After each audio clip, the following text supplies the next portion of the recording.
Hey, salut les amis! Aujourd'hui, une nouvelle vidéo sur la présentation des règles de NetEpic Palladium V2 et on s'attaque à la phase finale. Donc, vous avez déjà bougé vos troupes, vous les avez déjà fait tirer, combattre en assaut. Maintenant, il convient de regarder ce qui se passe en fin de tour. Alors, il y a plusieurs choses à effectuer en phase finale. La première d'entre elles consiste à essayer de réparer les titans et les prétoriens. Donc, on verra ça dans la prochaine vidéo qui, justement, est consacrée aux titans et aux prétoriens, ces grosses machines bien vénères qui font le cœur du jeu de NetEpic Palladium. Une fois que vous avez fait ces réparations, vous allez tenter de rallier les troupes qui fuyaient au tour précédent. Puis on va calculer les pertes, vérifier si certains détachements doivent effectuer ou non des tests de morale, déterminer qui détient quel objectif, et évidemment, voir si quelqu'un a remporté le scénario. Donc comme je l'ai dit, les réparations des titans prétoriens, on les voit dans la prochaine vidéo. Parlons d'abord du test de ralliement. Tout détachement qui commence la phase finale avec un ordre de retraite peut effectuer un test de ralliement. Pour cela, il doit réussir un test de morale. Si ce test est réussi, le détachement perd son ordre de retraite et il pourra recevoir des ordres normalement au prochain tour. Sinon, il continue de fuir. Pour réussir un test de morale, rien de plus simple, vous prenez la valeur de morale de votre détachement qui est indiquée sur sa formation, vous jetez 2d6 que vous additionnez, et si vous faites plus ou égal que la valeur de morale de votre détachement, alors c'est une réussite. Sinon, c'est un échec. Dans cet exemple, le détachement de gardien Eldar est en ordre de retraite.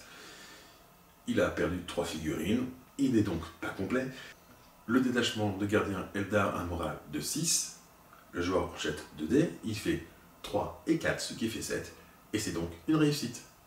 Le détachement de gardien Eldar est donc rallié. On supprime son ordre de retraite, le jeton brisé, lui, par contre, reste, et le détachement pourra recevoir un ordre normalement lors du tour prochain. Autre exemple, ce détachement de gardien Eldar, la compagnie avait été brisée au tour précédent, il avait raté son test de morale, était donc en fuite, il va tenter de se rallier. Vous le constatez, le détachement est complet, donc il va avoir un bonus de +1 au test de morale.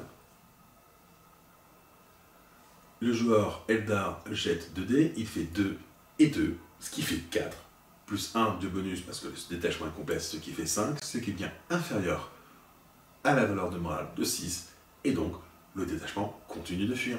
A noter que si le joueur Eldar a fait 2 et 3 sur les dés, ça aurait fait 5, plus 1 de bonus car le détachement est complet, ça aurait fait 6, et donc là, le test aurait été une réussite.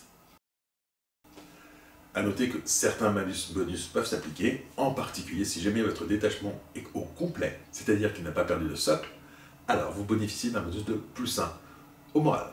D'autres capacités comme charismatique avancé ou terreur peuvent donner des bonus ou des malus au test de morale. Une fois que vous avez fait vos tests de ralliement, on va vérifier quels sont les détachements qui ont atteint ou non leur point de rupture.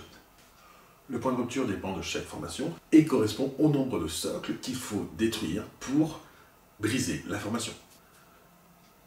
Si une formation a atteint son point de rupture, à ce moment, chaque détachement de la formation reçoit un jeton brisé et devra réussir un test de morale. De plus, cela va avoir sans doute une influence sur les points de victoire de votre adversaire. Tous les détachements d'une formation qui vient d'atteindre son point de rupture doivent réussir un test de morale. Les conditions sont exactement les mêmes que pour le test de ralliement. Prenons justement l'exemple de la compagnie de gardien Eldar. Le point de rupture de la compagnie est de 11. Au cours du combat, la compagnie a perdu 13 socles. Elle a donc atteint son point de rupture et tous les détachements de la compagnie restants doivent effectuer un test de morale. De plus, chacun d'entre eux reçoit un jeton brisé. Une fois qu'on a effectué tous les tests de morale, chaque détachement qui a un ordre de retraite doit effectuer un mouvement de retraite en direction de son camp. Le mouvement de retraite est tout simplement le double de son mouvement normal. Le détachement doit se diriger vers son bord de table et si jamais il l'atteint, il s'arrête. A noter évidemment qu'un détachement en ordre de retraite ne peut pas passer par la zone de contrôle d'un adversaire qui pourrait le bloquer.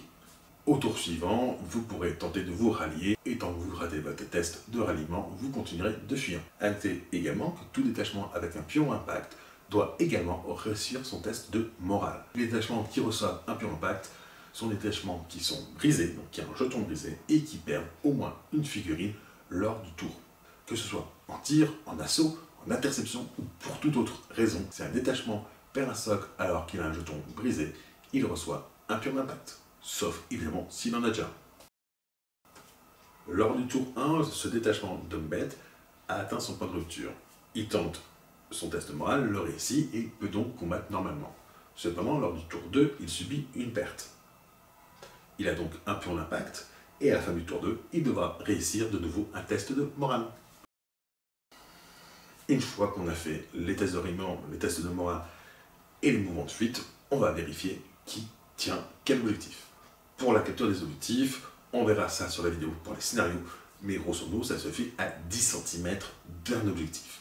Une fois que vous avez vérifié qui capture quel objectif, à ce moment, vérifiez si quelqu'un gagne ou non le scénario. Si c'est le cas, la partie s'arrête, sinon vous obtenez un tour de plus. Enfin, à la toute fin de la phase finale, vous supprimerez tous les pions impact de tous les détachements.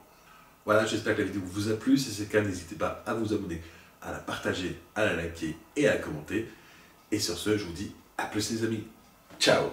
Merci à tous nos partenaires, Gore Factory, Trail Under the Bridge, Grand War Game, H&Six Studio, Iliada Games Studio, le magasin Ragnarok à Foix et le magasin La Taverne du Gobelin Farci à Saint-Étienne.